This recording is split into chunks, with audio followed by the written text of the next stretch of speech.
All right, this is the Parks Commission meeting of January 28th. It is 7 p.m. and we do have a quorum. Let me do a quick roll call since we are virtual. I am here, Karen Menard, the chair. And then we have Colleen Shapiro, Chris Sullivan, Here. and yep. And then athletic director, facilities director, Chris Ruth is here as well. We are waiting on one member and I will open that or let her in as soon as I see it.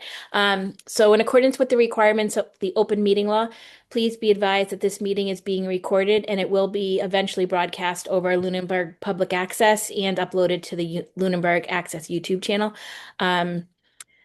This person in, let's see.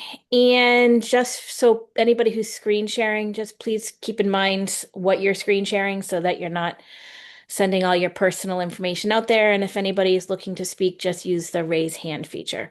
All right, so before we officially get into the nitty-gritty, does anybody have any board comments? Do we I don't. do we have any public comment? Yep, here's Marianne. Let me let her in before we proceed. Let's see if she's coming in. It's been a long time since we've been full virtual. Hey, Marianne.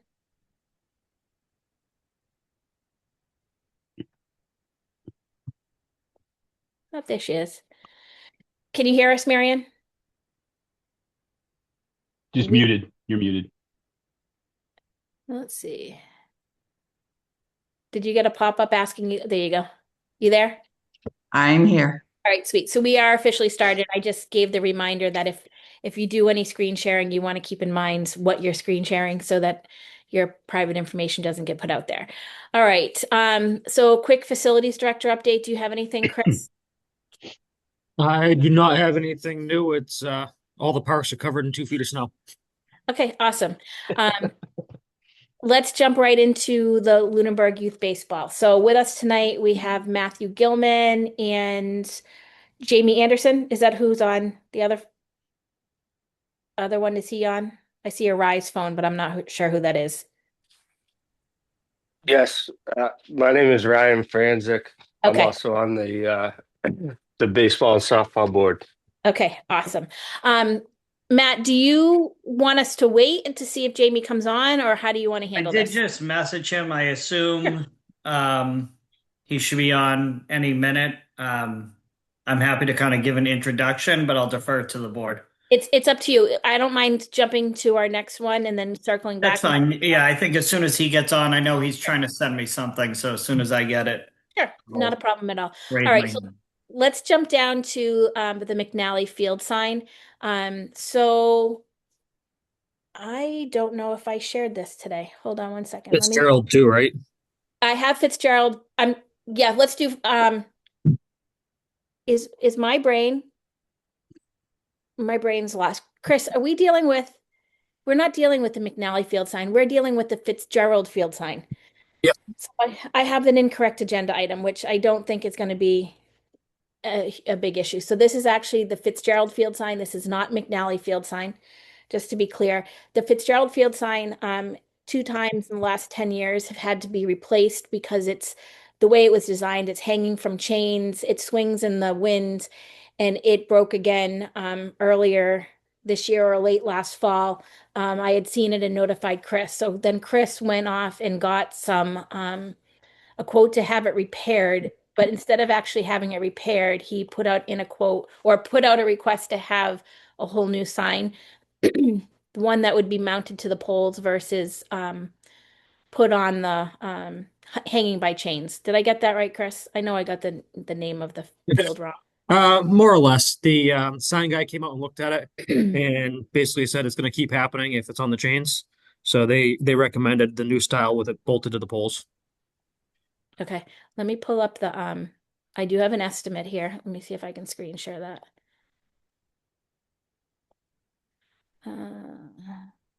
Everything's coming up as unknown to me. All right, let's try this. Yeah, I can't screen share anything. Everything's coming up as unknown. This is not going to be a good meeting for me tonight. So the quote that Chris got was for what they call a roll sign print. So it's slightly different. It would measure 120 inches long by 45 inches high. It's got all the specs on here, which probably mean nothing to us lay people. And the total cost on that with installation was $1,993.36. Chris, how would we be funding that? Would just be coming out of our revolving account? Yeah, that's correct. And it's, I don't know if you can find a way to show the picture. It's a slightly different design. Oh, I'd love to be able to Okay, show well- the picture, but I can't share anything at the moment. Do you want to try send it to me, Karen, and I'll see if I can share I don't something? have Give the permission to share it or something? I don't have let me send this. I don't think I got a picture of the actual sign from you, Chris. Hang on one second. Let me resend it. Or Can you attempt send to. it to Chris too? Uh, second. Once I can find it. Oh, you know what helps with looking in the right spot. I just shared a folder with you guys too. It has a copy of the estimate. And the other sign that's in there is actually not for this park, it's for the beach house. So if you open up Chris Sullivan, do you want to try to open up the standard I think it's Yeah. and see if I just sent it to the picture to the parks email, so everyone should get it. Can you see that? Does that work? it says Chris, oh, there we go. Yep. You're so good, Chris Sullivan. All right, so this is the estimate. It's from Adesign, who's somebody that we've worked with in the past in town. And then you said you sent a picture as well, Ruth. Yeah, you should have it in the parks email. Oh, there it is. Yep, there you go. Everybody see that? Yep.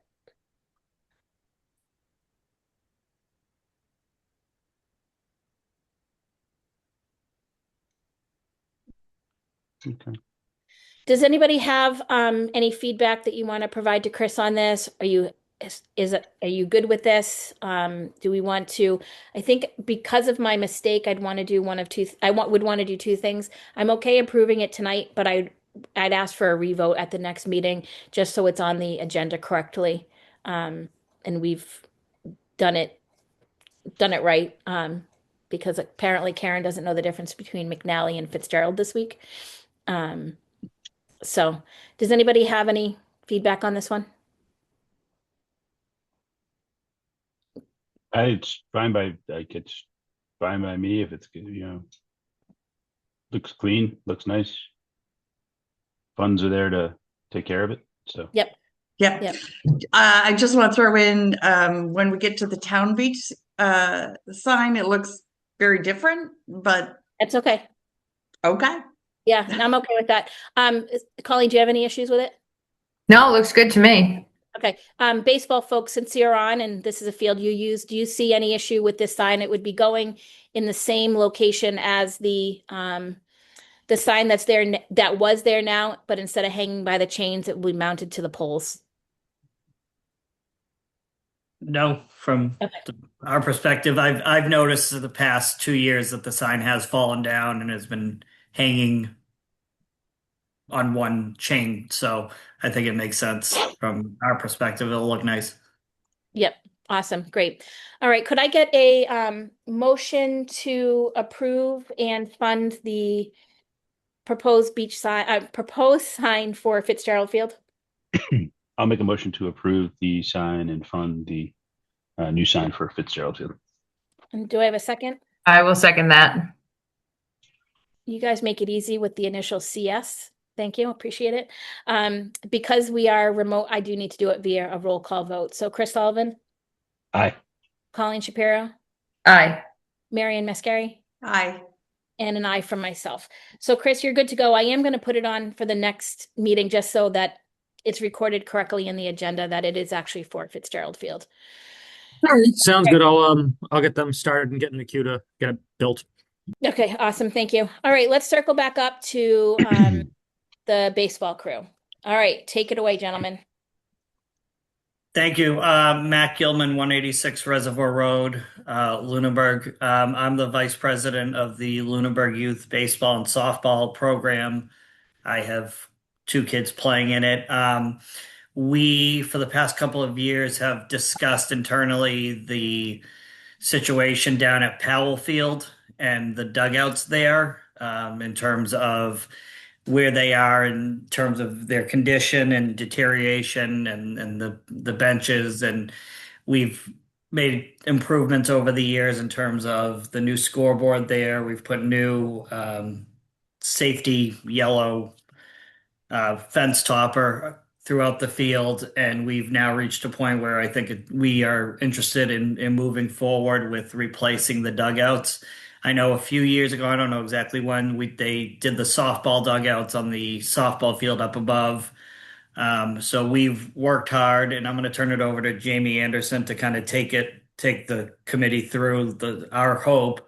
But this would be essentially an entirely donated project. We wouldn't be asking anything from the town, except for approval to do it.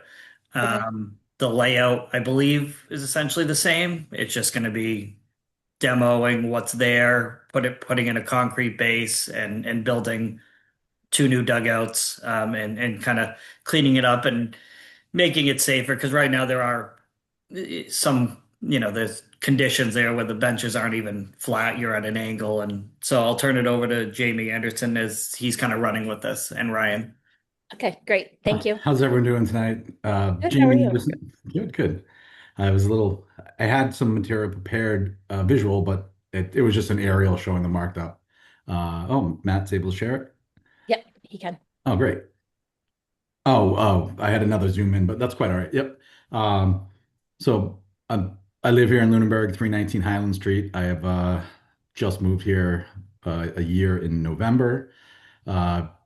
I have three kids in youth baseball right now, a fourth coming on this season. So I'm invested in the organization, and I became a member of the board of directors. And this was one of the things that the group who had been there prior had mentioned that was one of the things that could be a real improvement to the majors level baseball here. And what we're proposing to do is essentially reuse the same footprint. So we'd keep the fence in the same configuration that it is. And we were looking each dugout roughly right now is 25 by 8. And it's a single slope roof, framed out of wood. Right now, the base is kind of under stone dust. What we're trying to do is make something more solid to build off of, but also to keep above if there is wet, just keep people dry. And then at the end of each of the two dugouts, you can't really see it in the aerial here. There's kind of an open section that's another 10 by 8, and that's fenced in. It's connected to the dugout, but it doesn't really serve a purpose besides you can't be in there safely during the game. So our thought was to expand that. So it'll ultimately be about 35 feet long by 8 feet deep. And I've spoken to just, a lot of the local businesses and some Leominster-based businesses, Quality Masonry Supply, Sterling Concrete, Powell's. I work for McCarty Companies, which is a general contractor based out of Leominster. We also do civil engineering, S&S Concrete Floors, and I've got some interest to help donate. The board also we have some money that we could, if we need to get over the hump, but I feel like it's a valuable thing to the teams here. Basically, what we want to do is mimic what's on the upper field there, the softball field, just to the playing east here. The game plan is to have solid concrete floor, still be wood structure, a single slope roof that would pitch off the back, asphalt shingles. I think one of the other big improvements, and Matt can probably agree, is because we went through the minor league season, and our plan is to do like at the top field is to make a solid back. So, your brothers and sisters during the game aren't bothering the team and that kind of thing. It's a real thing. So We're just looking for everyone's buy-in so that we could get the ball rolling and kind of firm things up. Okay. So do you have contractors lined up to actually do the work? It's all tentative right now. Once I talked to Chris Ruth and he said that we should go in front of the board before we, go too Yeah, far. yep, It that's made fine. sense. Yep. And so Chris Ruth, do you have any immediate concerns on what they're proposing? No, I think design wise it sounds fine, and with it all being donations, my only concern, and I'd mentioned to Jamie, was anyone that's there operating any equipment or power tools is somehow covered by insurance of somebody. Yep. That was going to be my next comment. So we would want to have them, especially anybody using equipment up there, they would need to be insured, Yep. to protect ourselves, the town, as well as themselves. I don't see any, I have no issues with this at all. Do you have a timeline? I'm assuming you're trying to get it done for this spring? That's the initial plan. I mean, obviously, Mother Nature is gonna. Yep. That's what's tough. It's we have a short window between the March rain season and when baseball starts. I think Matt, we agreed that the 15th of April is the drop dead completion date. So I think the next steps would be for me to just firm up the schedule with everybody and Okay. make sure the resources can be there. So my I think this is actually directed more at Chris Ruth than anybody else. And I did try to go back. I thought I had a picture that I could pull up. Not that I'm able to share anything because, God forbid my computer work right. But is the wet season. I guess my question is there going to be damage to any of the field space where it's wet that time of year, getting the equipment in there in order to do this work? I think that's that would be my biggest concern. Because I'm not sure it's something that you can skirt around the outside for, at least on the far dugout, the one closer, obviously, it's more of an open area, where the other one, you either got to go across the field or you got to go down around back through the woods area. So, my only feedback on that is going to be just to make sure that whoever's coming in isn't causing any damage to the field itself before the season starts, because that opens up a different issue. Yeah, it's very, So, very legitimate concern, and it's as well as mine. So I so think what Jamie, I think that I think that sorry, Ryan. I think that we will take all precautions to obviously not damage the field in any way. And if we need to do things a little different than we were hoping to do because of the wet season and Mother Nature with the snow and everything, we will definitely take precautions of the field itself. Okay. I do think that with I think if the snow starts to melt and we can get in there before the ground completely thaws, we can certainly get in there with a dump trailer, get stuff out of there.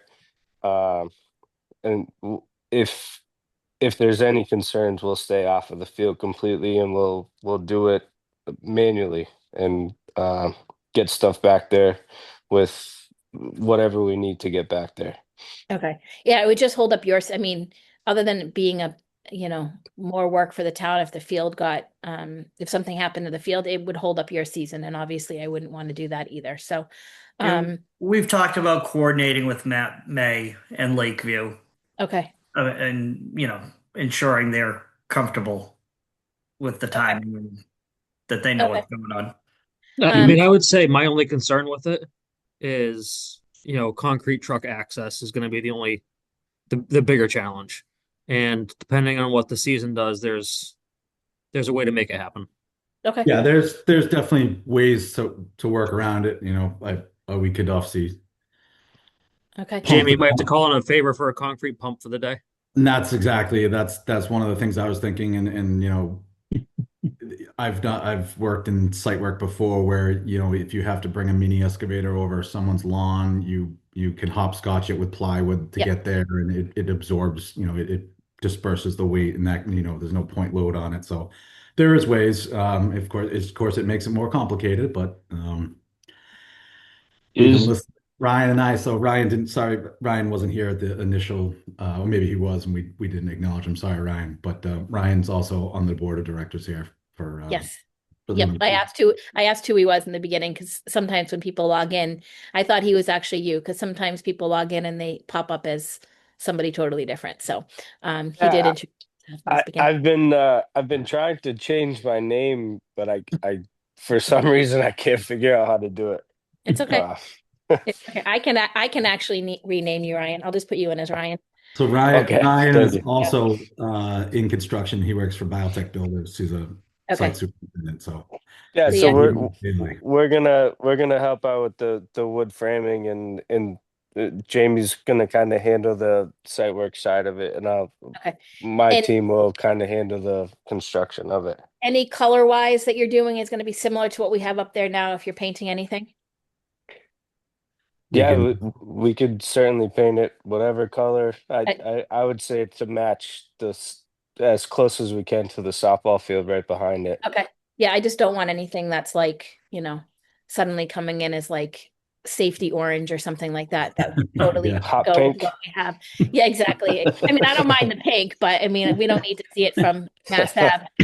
Chris, Marianne, or Colleen, does anybody have questions or comments they want to make on this project? I uh, two one? Do we need do we? I know we were talking about everyone being insured, and so do we need to have a certificate of insurance on file or anything of that sort, Yeah, they would or just have to, whoever's you going to run equipment, give me their certificate. If Lakeview's out there, we already have theirs because they have the contract. So that one's Okay. easy. But Okay. And then not my wheelhouse. So frozen ground right now, pouring concrete and so forth, ground thawing and so forth as we get to spring. Is there concern there for anything that way in terms of the time of year that this is being done? As far as once the ground thaws, any sort of residual settling or anything of that nature, is that a concern at all? What our plan is, what we're not going to be. It wouldn't be early March. I think we'd be past any of the total frost, but Okay. not to say a burst of temperature could come through where cold could hit, but we're in the March timeframe into early April, so Okay. our plan is to prep, dig down, get the good material and prep back with gravels underneath it so that it doesn't eventually heave and frost and Cool. in the future. So Okay. Thanks for doing it. We appreciate it, and Yeah. any improvements are always good improvements. So For sure. Colleen or Marianne? No, I'm just curious, like, how long do you think this project is going to take, like in a best world scenario? well, it's about a week probably to get the concrete and the earthwork prepped and get that done, and then another week for the rough framing for both dugouts, and then siding, roofing, and tying the fences back could be another 2 weeks. So that's why if we can get started in the, early mid-March, that's about the 4 week time frame to hit April 15th, which is the start of our season. So what's your plan if you can't get started mid-March? I'm not trying to be, negative, but we do see what's out the window. Who knows what's coming? It could be it. But what would your plan be if you're not going to be able to get it done by the April 15th date? What would you do? So what Ryan and I are going to do is we're going to put together a nice little schedule and present it to the baseball board to say, here's the drop dead date. If we can't get started, then we're not going to proceed with it until the season's over. And wait till- Okay. unfortunately, that would be So one thing I would add to that is we would never leave it in an unsafe condition. Like if we did run into something where the dates got pushed back and say teams were practicing there during the week, we would never leave it in an unsafe manner where nobody could access it. Um, I don't think that I think that we'll do whatever we can to expedite the process if we run into weather delays or anything. We can definitely staff up and try to mitigate all that. So I don't foresee that being an issue. Okay, so Okay. I've got another question. And I am just, so the way this typically works is the commission um, would vote to allow this project to go forward.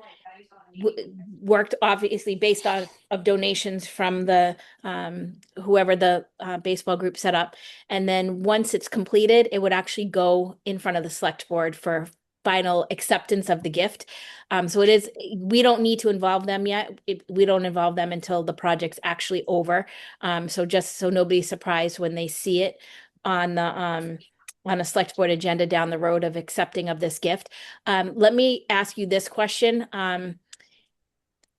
And I don't have the picture in front of me, and I don't quite remember what it looks like. The dugouts now, is there a concrete base there now? Yes. No, Or the poles, it's pavers. Sorry. Oh, I was talking about, I was thinking the softball field. So so the existing there is pavers, sorry. okay, Yeah, but Ryan. the so you'll obviously, whatever we have there now is secured into the ground, correct? So what I'm about to get at, I think it's making sense in my head of what we're going to do. In order for those dugouts to come down, they truly need to be demolished in order to take them down and rebuild new ones. It's not like we're not taking them down in one piece. Am I correct in that?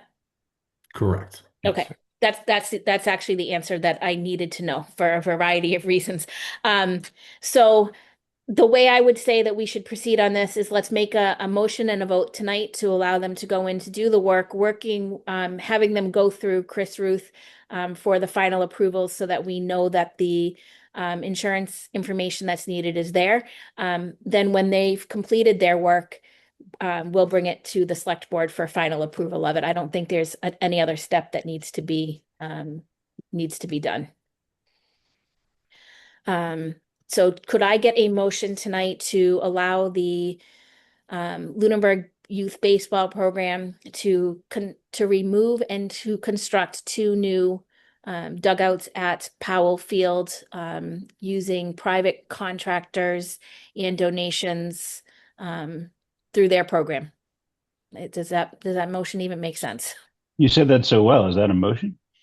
Well, I said, could I get a motion for? So I was saying it. So if somebody else wants to say, so Ditto? moved, I'm that like, works. I will move that. All right, I so will move that. Colleen's moved that. Could I get a second on that? Second. Chris has seconded it. So a quick roll call vote on that. Chris Sullivan, Aye. Colleen Shapiro, Aye. Marion Mascari, and an aye from myself. Marion, you're on mute again, which is Mute. fine. We saw your mouth. We saw you. We saw you, so we're good. I just wanted you to know. All right, so gentlemen, you're all set on that. We'll just ask you to continue keeping Chris Ruth in the loop. And also, since you folks are all here, as you're probably aware, we do not have a recreation director. That position has not been filled yet. So as we go into the spring season, your point of contact for getting fields set up and clearance to actually use our fields is going to be Chris Ruth as well as myself. If you just send an email to the parks, the general parks email, one of us will get back to you. Right. And we'll get the ball rolling on all of that stuff for you. So And if there's anything you need from us, I know we're just doing registration now, but feel free to reach out to me and I Okay. can give updates as it comes in. can you find us another, we need a commissioner. We have an open seat. If anybody's listening and wants to join us, we do have an opening for another parks commissioner. And we do have that part-time rec director. If anybody's listening from baseball that's interested, Perfect. happy to Thank you, entertain you. everyone. So have a great night, guys. Appreciate Thank it. you, guys. Thank you, everybody. Thanks. Thank you. Okay. Where am I? All right, next, I put the beach sign on. So Mary Ann took over from me where I dropped the ball in doing the sign for the beach house. And I did see an email from her last week, so I wanted to include it. I feel bad sort of throwing her on in the spot here. Um, Chris, so Marion, why don't I let you give us a little bit of what the information that you have, and if you want Chris Sullivan to open up that picture that you had sent, I did put it in the folder. He's happy to open that up for you so we can see what Adesign is recommending for a sign. Which folder is that in, Perfect. Karen? It's in the I same didn't one that see- um it was in the same one as the estimate. I only see one. Okay, hold on. I'm going to share it with you then. When you sent me the estimate thing, it was just the estimate file. Okay. All right, it's coming your way, Chris. I don't know if that's not showing. All right. It's right. He's getting it right now. I'll get it in a Perfect. second. Yep. Okay. So here's what I know. So just picking up from where it last was, there was and I did talk to, or well, we emailed back and forth, Chris Ruth. There's the current sign. I went by actually to get a measurement, completely snow banked in, so I couldn't get an exact measurement, but I think I saw previously it was 66 by 25 inches. That's a view of the proposed sign through Adesign, Tim Grautsky. So the sign would need to be at least 66 by 25. The sign that you're looking at would certainly cover that by 30. It's 36 by 72, a belt sign with a raised frame, 1.25 inches thick, aluminum. For the sign, the design, and the removal of the old and installation of the new sign, it'd be $1,065. Which my understanding is there's a generous donor out there that would cover, up to 1,000. And I'm sure we could figure out the little Yep, extra. we can. I guess my question is,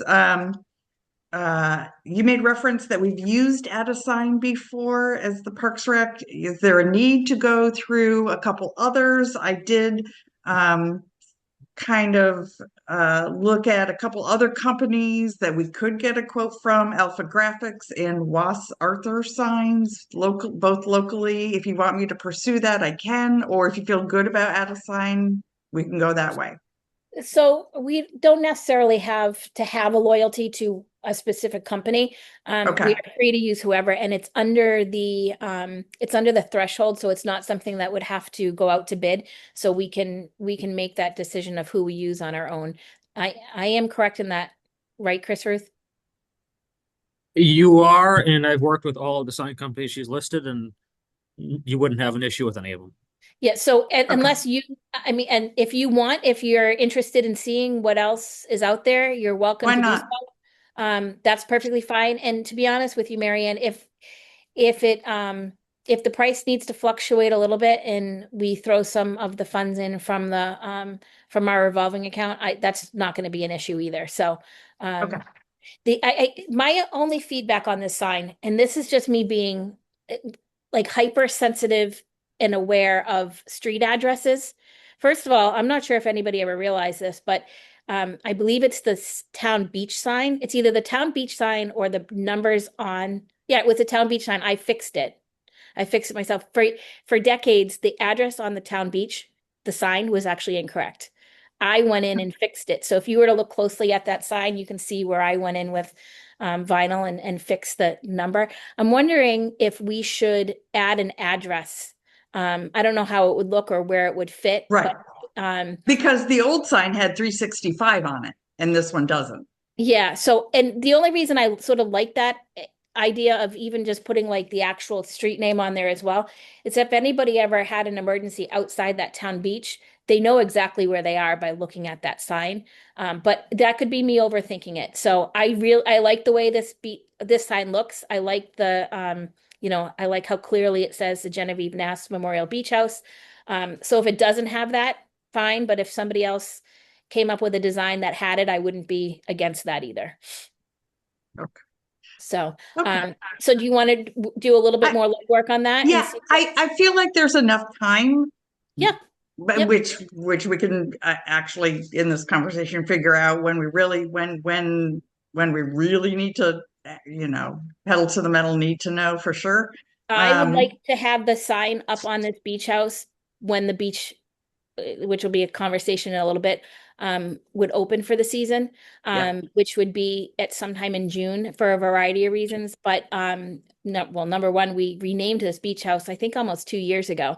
And I dropped the ball on the sign. So I'd like to get that done. I think there needs to be some sort of small dedication ceremony to the beach house Oh itself. yeah.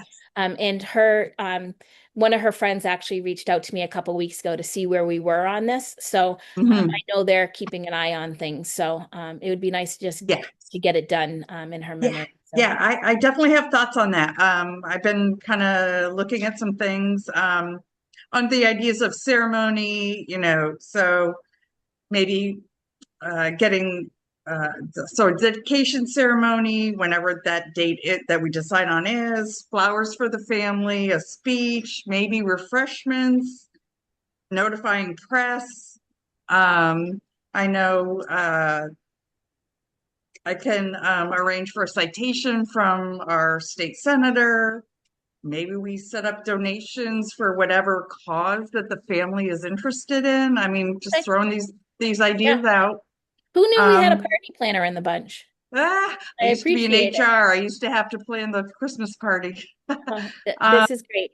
So you'll and then make I- sure that we get it going. Yeah, is and the best part. I subbed in the district a while ago. I did sub back at Turkey Hill, and I think I met Genevieve, but I You don't know did. a There's lot no of. way you didn't. Yeah, I mean, She's a staple she was a staple in town. She was one of those people you'd either see her out running or at the school, teaching her classes or even at the grocery store. So it would be highly unlikely if you didn't know who she was. If you Yeah, saw yeah. her, you'd be like, oh yeah, I know her. Yeah, So, yeah. I did some basic kind of research. That she's always been a Lunenburg resident. She had a dance company for 40 Does. years. Yeah, She was did. a PE teacher for 20 years. She was at the town beach. She taught swimming. She trained lifeguards. She served as the beach director. She's done it all. She ran in the Boston Marathon with a good friend, Cheryl Shaw. Yep, and Cheryl worked at the town beach as well. Okay. So Cheryl was a couple of years before her. She's Disney was a thing. You And got just it a all, Marianne. very encouraging, kind person. I went back and figured out like relatives we would want to contact. And just so she had two daughters, one who also passed. Yes. I don't So know they before actually her. yep. So they worked, both of Oh. the daughters worked at the town beach. One of them came in as the beach director after her mom, Liz did. And Katie Liz, okay. was Liz's twin sister. And she was also employed for quite a long time at the town beach as a lifeguard and swim instructor. And she passed, I believe it was somewhere around 2020.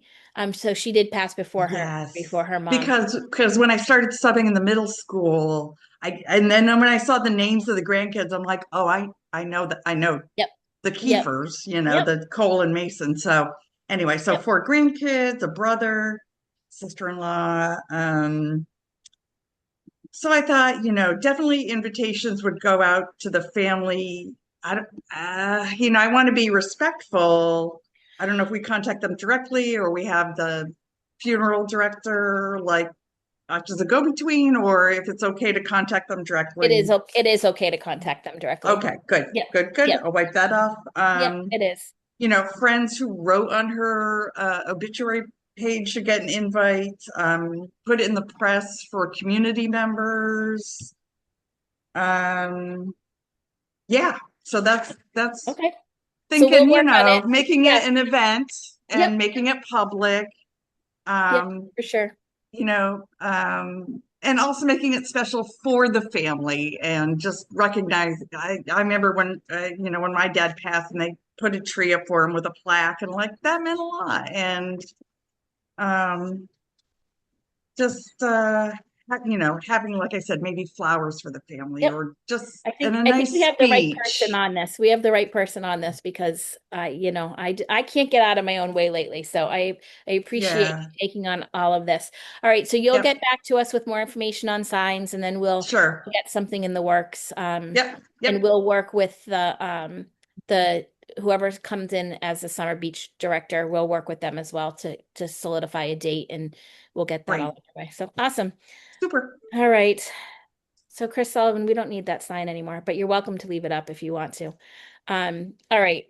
This conversation is going to be, I really am looking for input. I'm going to start it off and let's see where it takes us. So the next agenda item is the 2026 beach season. I was hoping Jared Bowser was going to be on. I don't see him yet. For anybody who's following what's going on in town, budget issues seem to continue to be an issue. We're again in another year where there's going to be some tough decisions that are going to have to be made. Town manager has already asked her departments to take a real close look at budgets and sort of start making a plan of what they can do. I am not naive to think that as much as I think our recreation program is a need, because I think recreation in general is important, and the same with the town beach. I'm not naive to believe that everybody believes the way I do. So based on that, I am looking at the town beach for this coming year. The way it's currently set up is that we charge a rate for seasons passes and for swim lessons. It does not cover all of the salary expenses of the town beach. I don't, Chris Ruth may have a better breakdown off the top of my head. If it doesn't even cover half, a good portion of it comes from the town. Right around half. So that said, I think we're in a position that we could try to create a self-sustaining model at the town beach that would allow us to continue running the way we have always run, have swim lessons and be open to the public without competing against some of the essential things that this town needs, like public safety, schools, and even some infrastructure as, the town needs come about. I think it would also, if we could adjust our fee structure, it would allow us to prove that we truly can be a self-sustaining program. Because I feel as though recreation, in order for a recreation director to come on full time, it's going to have to be a self-sustaining model. And I think we need to sort of start putting our money where our mouth is in some of this stuff to say, we can do this and we can make it happen, and we're willing to make some changes to try to make it happen. I'm not sure if anybody has any thoughts on that. My best guess, and I did a little bit of research today to make sure I wasn't going to be completely off the mark, is that to be self-sustaining, we'd have to about double our prices. Before anybody freaks out on that, our prices have still been fairly low. Let's see if I can find it. I have the old ones up. I don't think we've raised them in a few years. So I think the last time we raised our prices was 2024. So currently a resident family pass is $65. An individual pass is $44. Senior pass is $25. And a resident daily pass is $6. So doing extremely rough back of the napkin math, I think to get to where we would need to be self-sustaining, it would be doubling our prices across the board from swim lessons. To be clear on that, it would have to include swim lessons and our pass rates. So instead of it being $65 for a family pass, it might be $130 for a family pass. So we're not talking something that's going to be like $500 a family pass. I can tell you, I looked today to see what, just some quick Google searches. The Holden Town Pool, for example, a family pass there is $182 for a year, and an individual pass is $65. So we wouldn't be completely out of line with some other communities in the area. I'm sure we'd be higher than other ones as well, but we're definitely lower than some of the others. I'd love to get some feedback from you guys to sort of see what I know I just threw that at you because there was really no clear way for me to throw it out there without breaking open meeting law. I'd love if you have any, thoughts on that. It's not something that needs to be decided tonight. I would just hate to lose the town beach. And I do firmly believe that the town beach and our rec director and our rec programming is a want, not a need, when looked at by the bulk of this community. So I do think that it may end up on a chopping block, and I do not want that to happen. I'd be totally in favor of those increased rates. I mean, like you said, they're still reasonable. I mean, I'm trying to think what it was. This was obviously a private pool, but years ago when my kids were little, we joined the Benjamin Hill pool, and it was more than $130 for that. And then we paid for swim lessons on top of it. The other options anywhere else are way more expensive, even than our rates doubled. Things cost more. I think having a self-sustaining program would be ideal. Would probably allow us down the line to be able to have more offerings, still at less than you pay to go out and get private whatever classes or activities for your kids or your family. So I am right in agreement with you. Yeah, Chris, I mean, I'm always I never want to see fees go up, and that's kind of been my opinion in the past. But I hear what you're saying, and I think if it is something that we feel could be on a chopping block, I think that's a dramatic loss for the town. I think recreation, shouldn't be looked at as a want or it's nice to have. And yeah, I think it's really, really important across the board with kids socialization and parent socialization, giving parents a break, providing an opportunity for people to socialize. I think is all very, very important. We saw what happened when kids don't get a chance to socialize just 5-6 years ago. So we need to have those options there. So I'd be in support of it. I just pulled up, like, if you look at like Groton Country Club, a pool membership there for a family is $500, and non-resident it's $522 for the 2026 season. A resident pass is $435 for a family, $290 for an individual. I think if we can package it the right way and explain the logic and the reasoning and kind of get that in front of everybody and get out in front of it, I think it's a little more palatable. I obviously, I think there'd be some feedback and there'll be some resistance perhaps and questions asked, but I think if we can get the message out there the right way, then I'd be in support of it. I agree with that.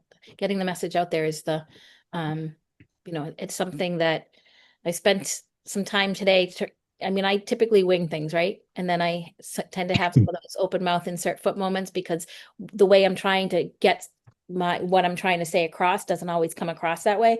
So I spent some time today thinking, how am I going to word this to the group? Because at the end of the day, I don't want anything to change. And the only thing that would be changing here is how it would be funded, not whether or not it exists. And, I think that's important to remember here. And I think that, moving in this direction, I ran this thought by somebody else today that's, been at the town beach before. And, their response to me was, well, what if you don't sell enough memberships to cover your costs? And my response was, well, let's cross that road, number one, when we get to it. But number two, we're putting our best foot forward. And I think we have a little bit of money in our reserve account that if the town couldn't assist with anything to cover the differences, we may be able to do it ourselves.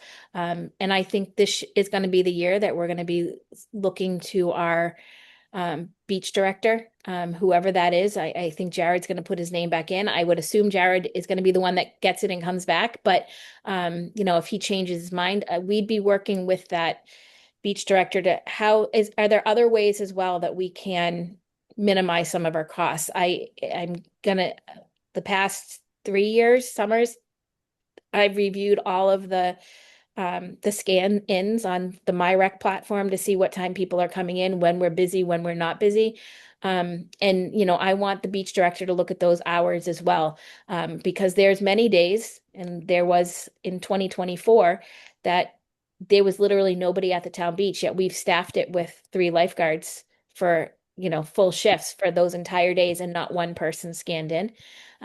So involving the beach director more in conversations about finances, I think and the budget, I think is going to be really important moving forward, especially if we try to do something more self-sustaining, that sort of thing. Marianne, do you have any feedback on that?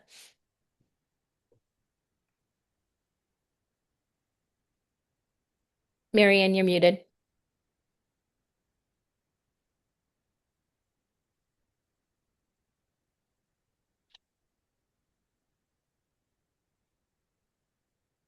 You might have just gotten a pop-up. There we go. Before I worked for the YMCA, a pretty big one in New York, and that's where most kids got their swim lessons. And I think what you're suggesting is just it sounds like it's below what even, like, I think Fitchburg has a pool, YMCA. Like, if we can keep that cost below there, what maybe they have. It's not just the benefit of the pool and swim lessons. I think it's having, the experience of a lake in New England, and having the family there. I think people are going to be willing to pay for that. I'd be interested to do like a kind of a survey of surrounding, and I'm not sure how many beach areas versus pools. Would you pay more at a beach, an actual lake area versus a pool? Or is it reverse? Usually you pay, yeah, it's probably a mix of both. I was looking earlier to see what Air charges, because they have Sandy Pond Town Beach. But everybody operates a little bit different, but everybody's, because everybody's budget's different. So, and what they offer. So I don't know if Sandy Pond in Air has lifeguards, but what they do is something totally different than what we do, and what other communities have done is they're free for residents with proof of ID. Non-residents are charged a daily fee. And they have stickers that you have to have in order to park in the lot. So, they do something totally different. But again, I don't know if their website looks like it's 2 years behind too. Like it says 2024 right now. Yep. So I don't even know if that is the same. Yeah, and it's hard to scale figure or out, because whatever. Lancaster has Spec Pond. I went on to Lancaster to see what Spec Pond charges. Okay. I don't think I could find it. So we can definitely look, but I'm going to, remind everybody, as I do every time we talk about budgets, and every community has their own financial issues, and where their shortcomings is different across the board. What they fund is different across the board. And some of it's for a variety of reasons. You look at a community such as North Middlesex, they're a regionalized school district. Their budgets are very different because they are regionalized. If anybody listened to the tri-board meeting last night, there was a long discussion on the fact that, we didn't regionalize, and we stayed that small community. And because of that, we actually miss out on things, such as getting more funding for the buildings. And those are decisions that we made as a community. And the sort of the payback on some of that is great to have that sort of small community feel, but we have other things that pop up that we can't always cover. And I think that we're in that situation. I think we're in that situation with our fields, I think our user fees are reasonable. But it doesn't cover anywhere close to what the maintenance is on those fields. And it's hard to turn around and pass the buck to our taxpayers again. But at the same time, if we're going to subsidize the town beach with salaries from our town budget and then turn around and charge people to use the beach, and it just doesn't seem to be an equality. There just seems to be an inequality there, that it would be nice if we can start, getting some resolution. And maybe this fails. I mean, every time I say something, I have that thing in the back of my head. What if it doesn't work? Okay, what if it doesn't work? So we aim to go back to an old model, a different model, and we make those decisions, as we go. And, what I don't want to have happen. I don't want to hire beach staff and then get to town meeting and have something not funded. And now or maybe it gets all funded at town meeting and maybe they put through an override and it gets to the ballot box. Now we're 2 weeks later and the ballot fails. Now we're looking at beach staff that reserved their summer to work for the town, and there could be a possibility we'd have to say to them, we can't open after July 1 because we don't have funding for that. And I'd like to just get rid of that concern across the board. And doing it this way, I think would eliminate that. It would put us back, into a self-sustaining program, and see where it goes. And then we can grow from there. I mean, if we have no luck hiring a rec director, maybe a beach director coming in will have some ideas on, is there something we can do to sort of merge the two? I don't know, maybe there'll be a grand idea somewhere across the line, that I'm not thinking of. So that's my thought. There's nothing that I'm going to say we need to vote on or decide tonight. I think that in order to do that, I think we need to come back with more numbers, and I want to have it as an agenda item so that if anybody from the public wants to come in and give feedback, they can do so. And then sort of see where we go from here. These are dialogues that I've started with Chris Ruth a couple weeks ago, looped in town manager and assistant town manager with a few questions last week, and just sort of starting to make a solid plan, especially where we have no rec director. And it's been the rec director that's done the hiring of our beach director and our lifeguards. So just sort of making that plan of what are we going to do if we don't get that position filled. Chris Ruth, did I miss anything? Sorry, I was muted there. No, I think you pretty well covered it. Okay. Could I just ask, just not Debbie Downer, but I know this is something sort of new to me, is that the beach is closed because of what do they call it? Stuff in the water. Yep. Yep. It's escaping right now. Yep. Historically, is that always the case? Is this something new? It's not new, but it's not always the case. We're usually a week 2 at or 3 most that weeks? is closed. Yeah. So it's happened in the past. We've had some summers where it's never happened. Okay. And it's great. And then we've had other summers where it has happened. The geese. So here's the interesting thing. Here's a little bit of education on the water testing for you, Marianne. So we're not the only beach in town that gets tested. We're actually not the only beach on Whalum that gets tested. They also test right down at the Arrive beach, so right around the corner from us, right? You could stand on our beach and you could throw a rock. Our beach can test high and their beach can test normal, which means our beach closes and their beach stays open, or vice versa. One of the biggest culprits over the years has been geese and the droppings that they leave in the water. This year, Jared had found some dog feces in the water. So somebody had, whether they came in off, somehow got to the town beach, let their dog run on town beach, and then they used the water, whatever happened. Right. Don't know if that was, he and I talked to, I don't know if that maybe triggered something in, for the water testing to be high. He was keeping an eye on it, but that's why there's a decoy down there, the ugliest decoy you've ever seen. I think is it a wolf? I don't know. It's a decapitated something or other. It's there to try to steer the geese away from from the beach, because we do know that their pooping in the water is part of the problem. So, Yeah. it's weird. It's weird when we get that closure notice and we're closed and Arrive's open. And you're just like, why? How does this happen? It's one body of water. I'm hopeful, if we can do we have any weed remediation going on down there this year, Chris? Where did that get left off? Do you remember? So we got approved through Lunenburg Conservation, or the state may go through Leominster as well.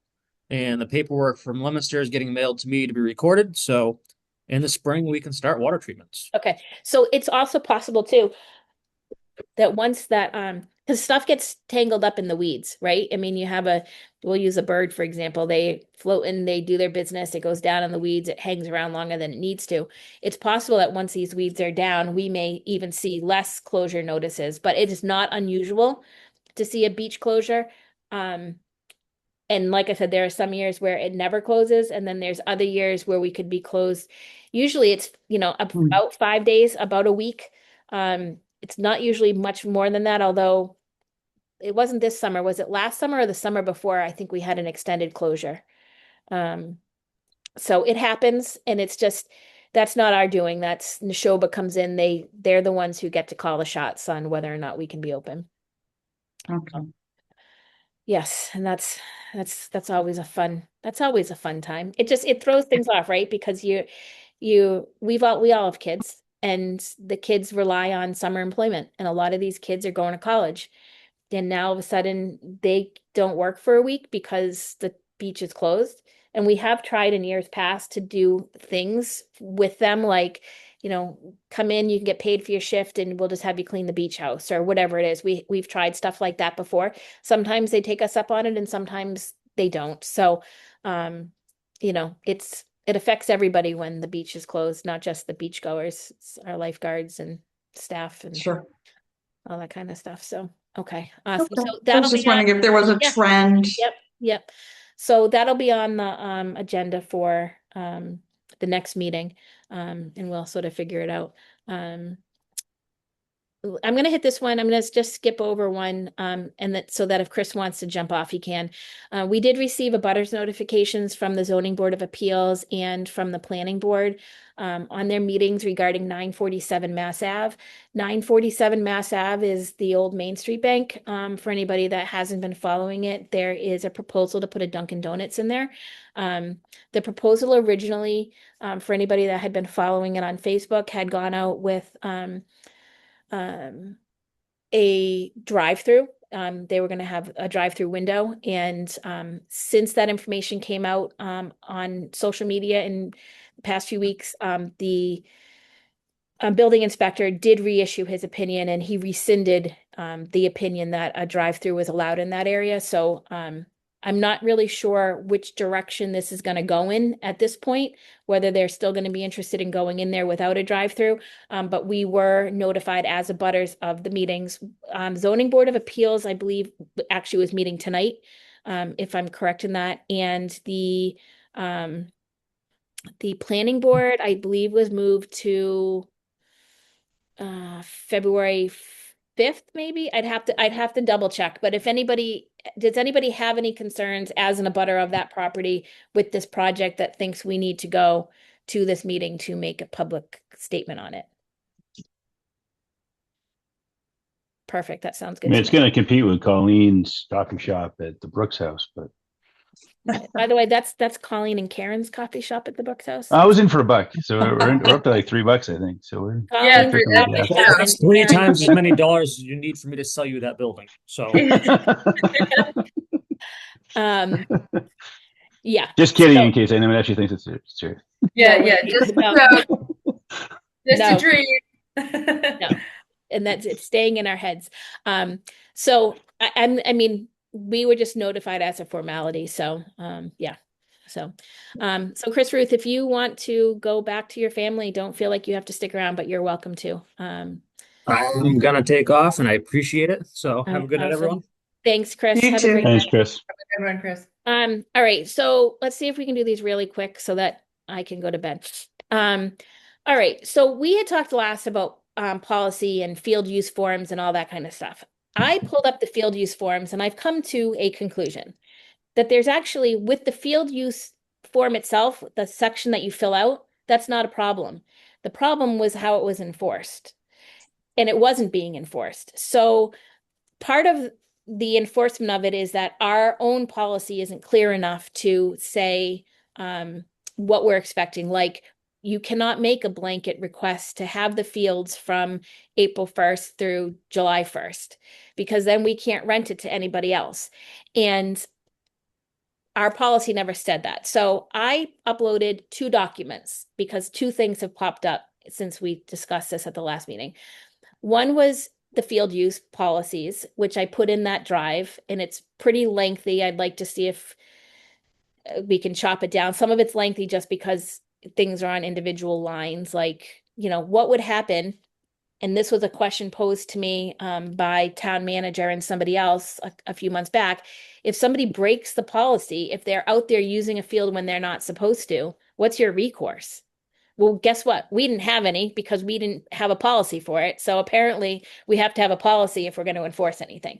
So I started working on, things like that. And what I did was I took our old policy forms, which had been put together by Kayla Wright, they're actually on the MyRec website under the field use request.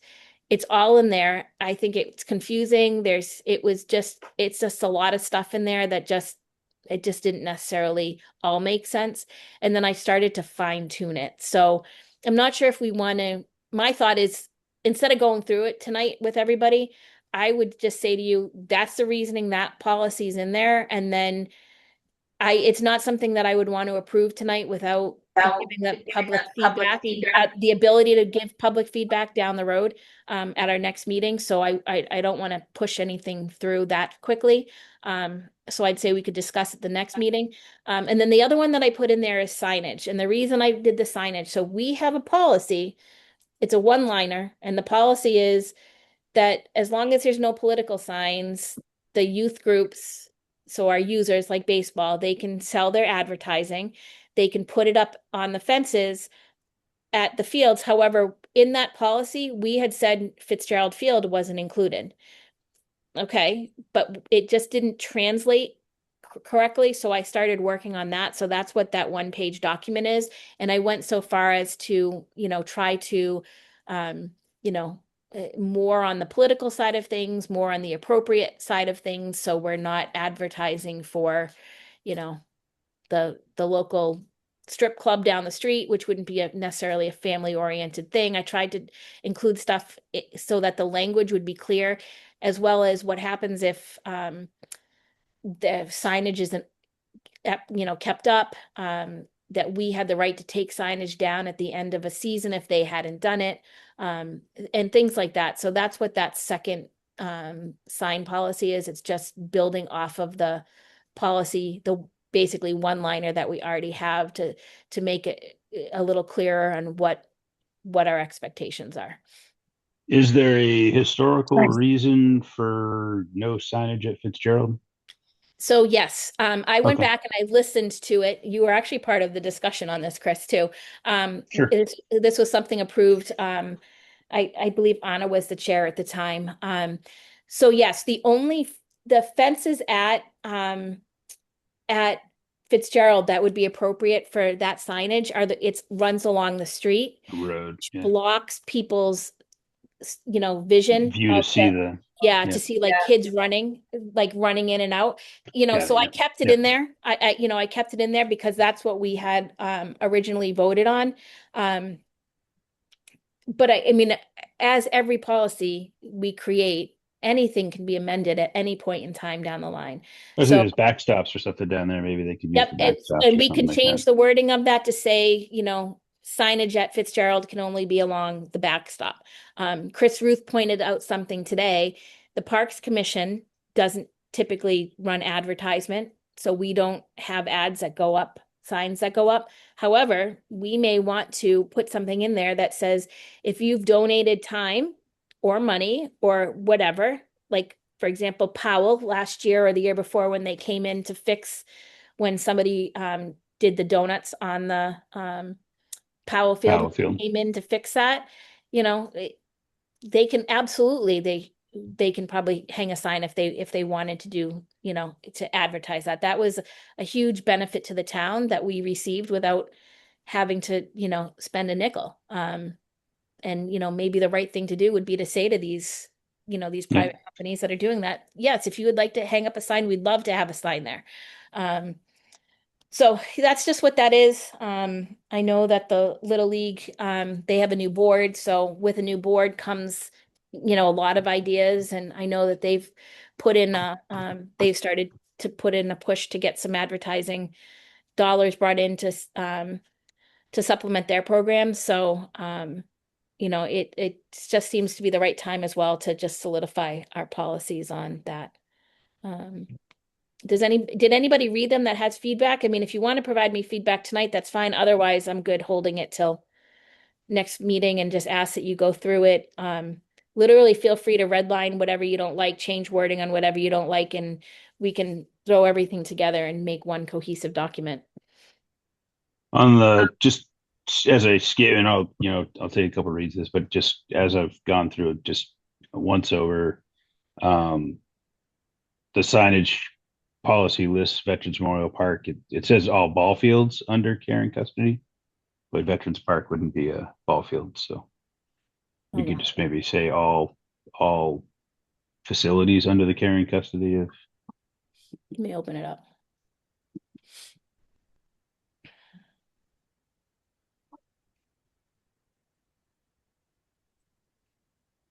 Yep, I can change that.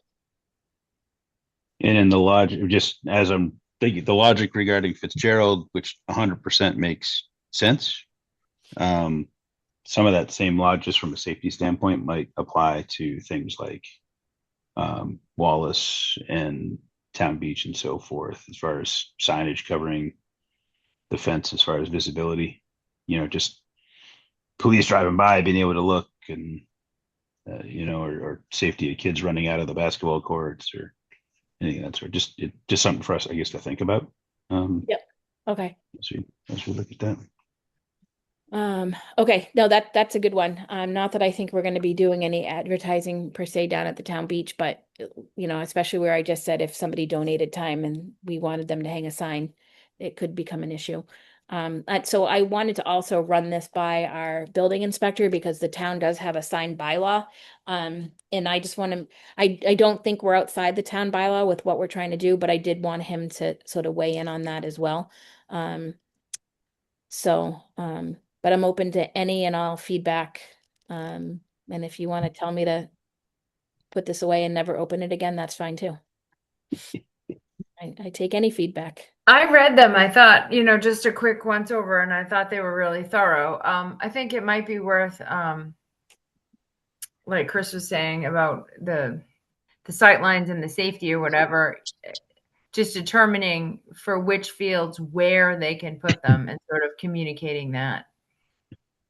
That makes sense, but yeah, to be as explicit as possible. But yeah, where can you hang your sign? Like, yeah, and size of signs and things of that. Yeah, so in the policy, we just have to say that it needs to be in a commission approved location, and then we can sort of determine, site by site where they can go.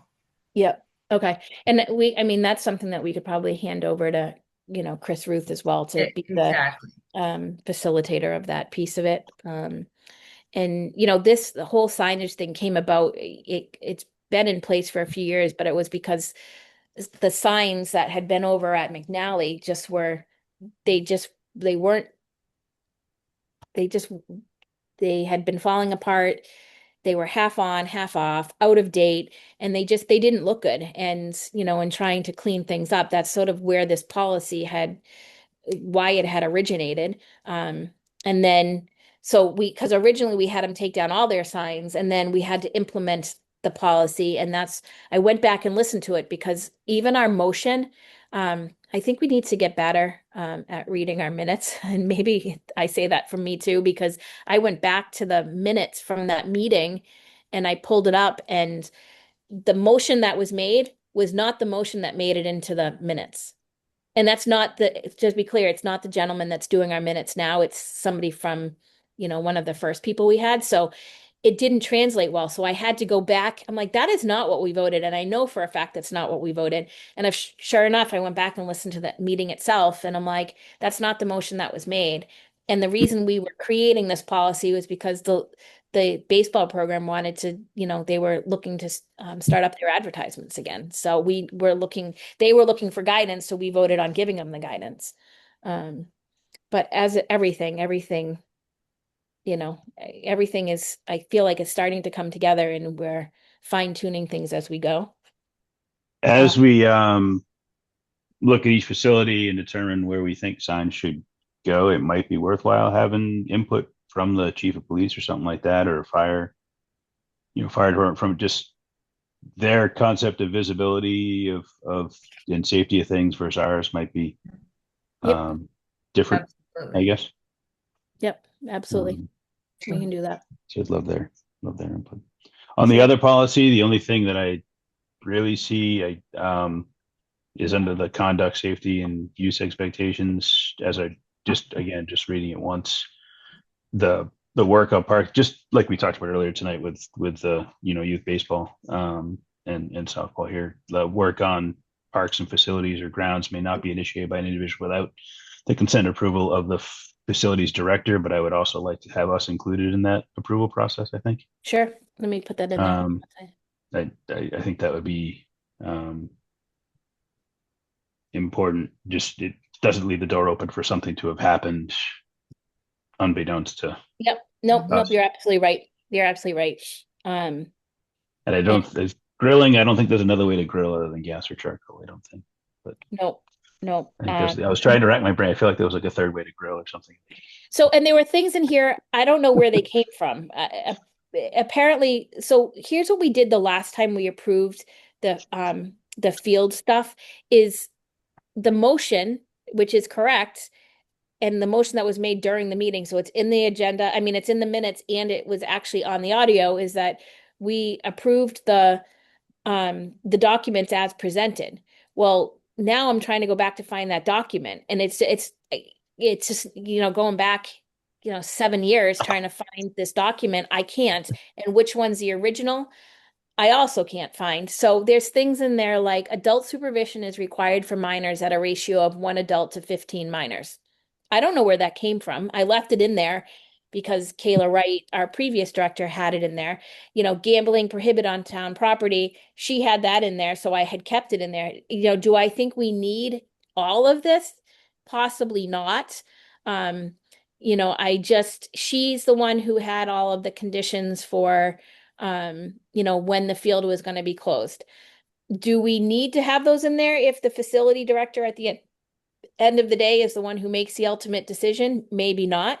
So again, I kept stuff in there because it was in there before, and I didn't want to take out stuff that I think we may have approved in the past without you guys sort of agreeing to that. And the other thing, yeah, go ahead. The more information we include, in my mind, at least thinking through it initially here, the more we include, the better off we are. We can always pull back if we decided to, if something that's in here we realize creates an issue.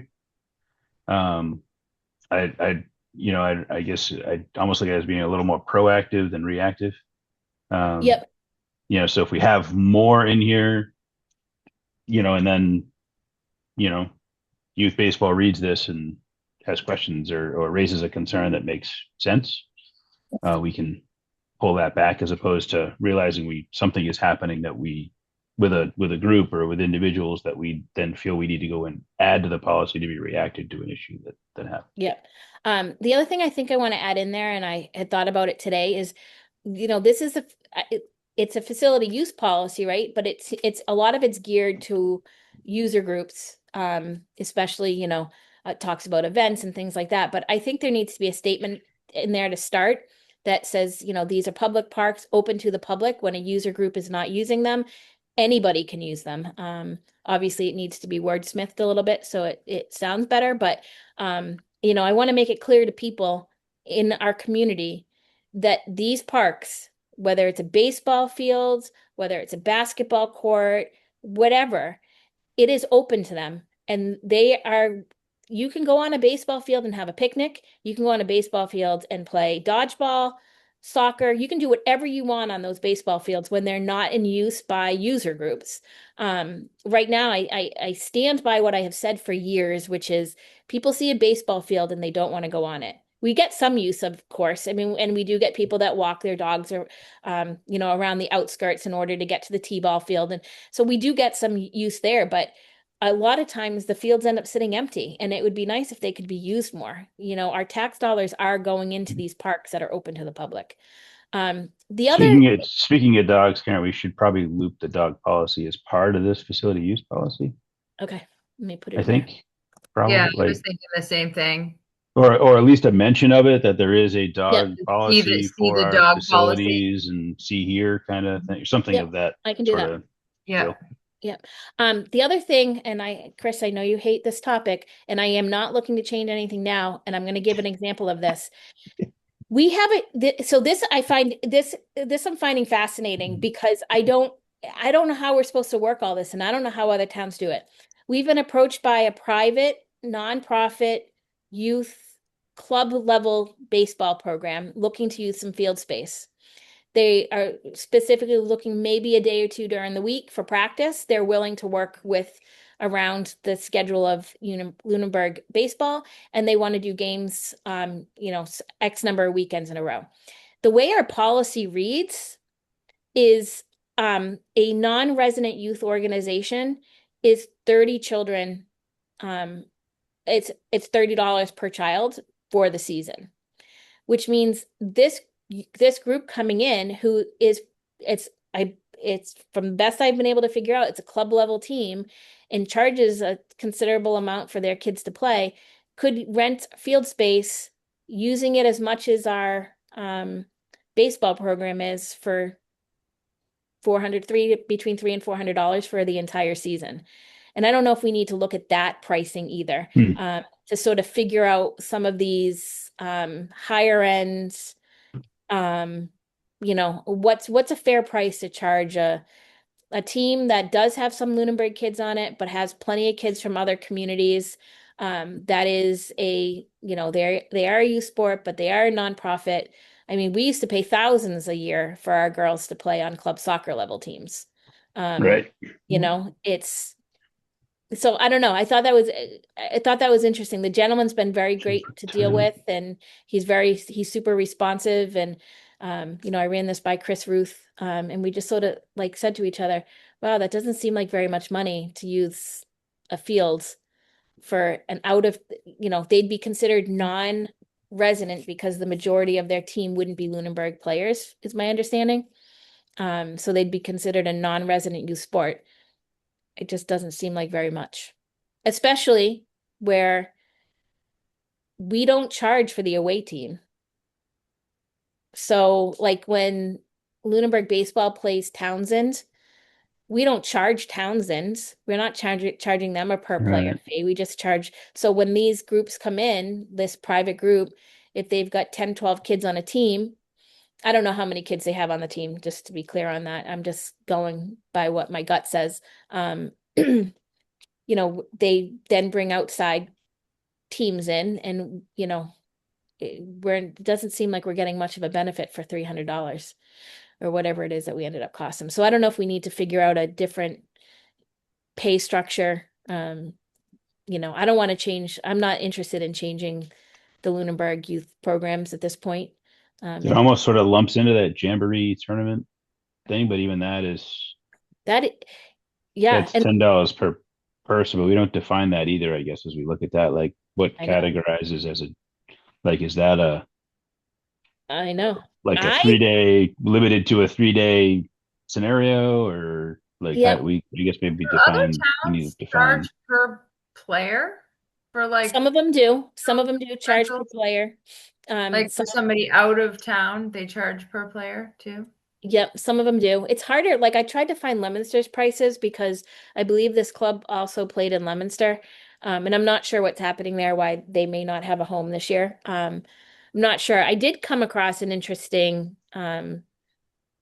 pricing structure from Mass DCR, which is the Department of Conservation and Recreation.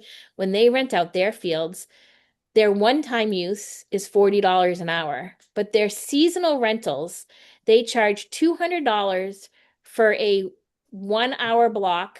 I'm sorry, for a 2 to 3 hour block per field per day. So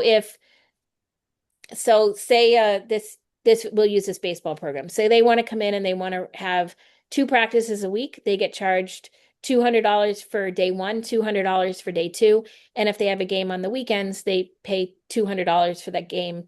And they get that same time frame every Saturday, 10 a.m., and every Tuesday, Thursday at 5 p.m., whatever it is.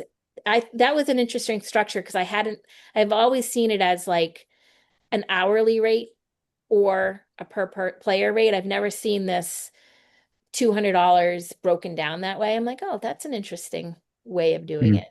Um, I I like don't know. that. So What's block, that? that's like selling a block. Yeah, I kind of like that. Especially like, I mean, a baseball game is not going to be an hour. No, so this one says the way it actually reads, excuse me, one-time use $40 per hour, seasonal rentals $200 for 1 2 to 3 hour block per field per day for the season, and then $40 per hour per field per day for the season after that. So if you were booking for a 4 hour block of time, you'd have to pay an additional $40 per day. It's not even it's per hour per field per day. So And it's who's in charge of gauging the length of time? your guess is as good as mine, Marianne. Um, but one of the benefits of having doing the per player rate, and that's something that was implemented like 9 years ago in town, was that it's easier for the youth programs to make sure um, they're they're not coming out in the red. Because if they have a team, if we charge them $5,000 for the season, how do they know how much to break that out as when it comes to Chris Sullivan deals with this with the soccer program, because the soccer program, when they use the high school fields, they get charged by the hour. So then they have to figure out, Chris says, okay, I had 20 girls out there and they charged us, $62.20, whatever they charge.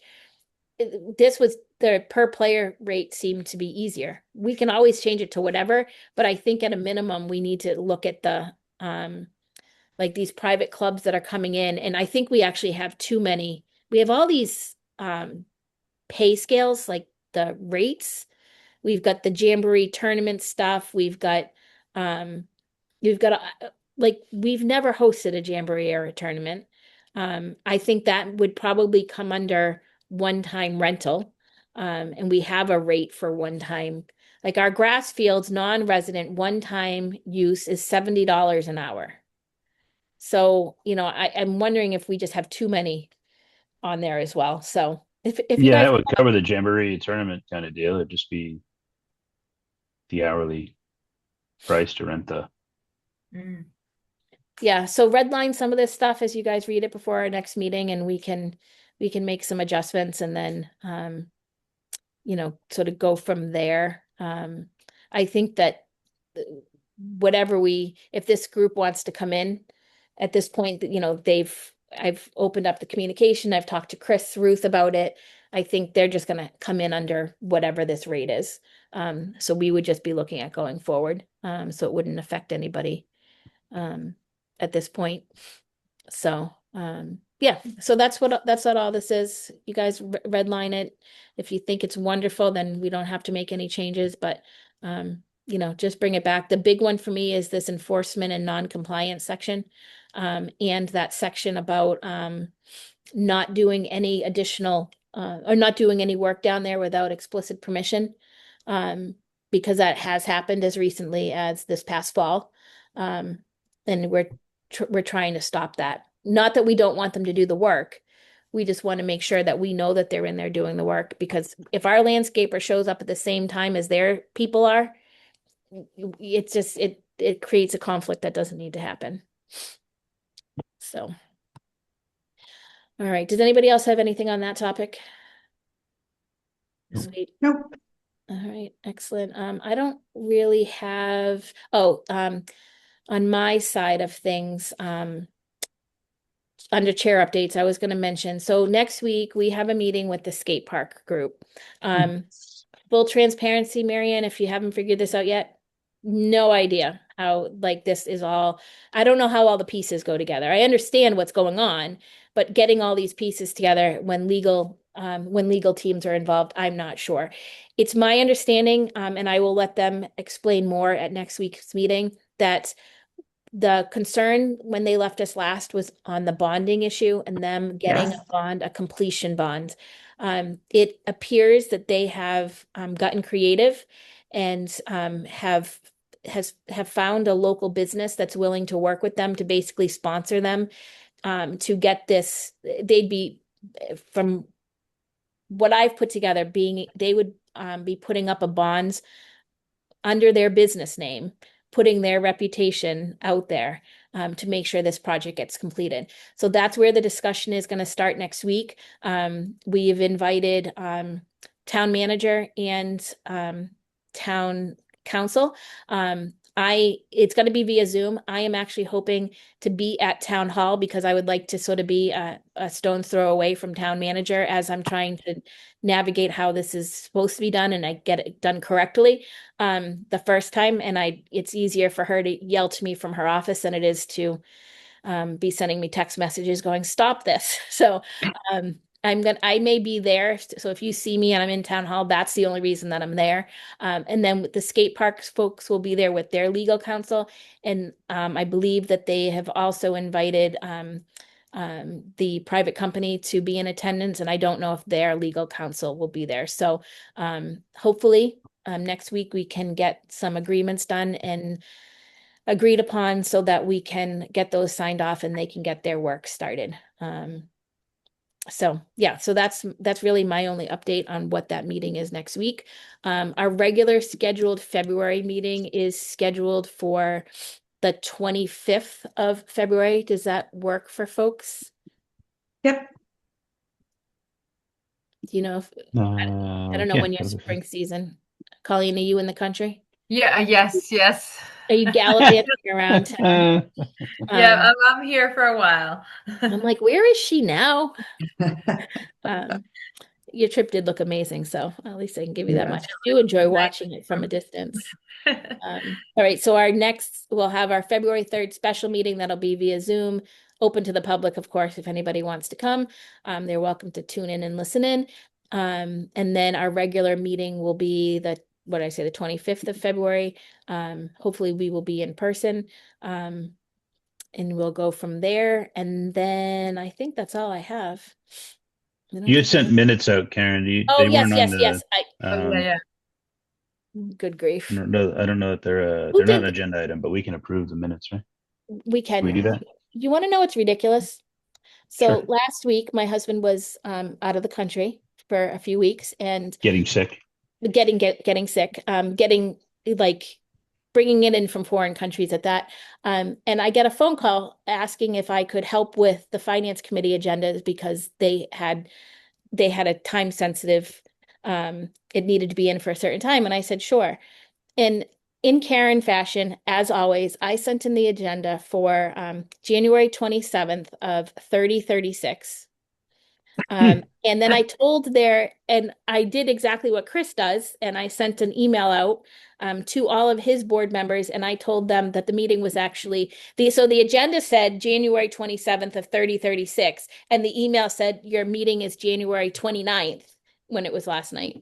I am a hot mess when it comes to agendas lately. I'm not sure what my deal is. But I do have those, I have those minutes in the folder. Those were December 12th, was it? Yeah, what was it? December 12th and October 27th. Yep. Did anybody have a chance to read those? Yeah, I read them both. Does anybody They're have very thorough. Sorry, Like, December 17th, not the December 12th. 17th. December Our 17th. new guy he is awesome. And I like to the point where I feel bad when we don't have any minutes for him, because if you remember, we had that one meeting that cut out early and like all of a sudden stopped recording. So he didn't even have a recording to make a thing off of. And then next time the person didn't even let us into the Zoom meeting. So there was no recording again. So he had like 2 sets of minutes that he couldn't even do. And I felt terrible because, it's a side hustle for him. But he's very good at what he does. And as soon as they're up, he usually gets them to me within a few days to a week. So he's very good. All right. On if the you- December 17th minutes at the Yes. very top, maybe it's just how they were Let me look. saved. It just says Lunenburg. It's labeled Lunenburg Park Commission October 27, 2025.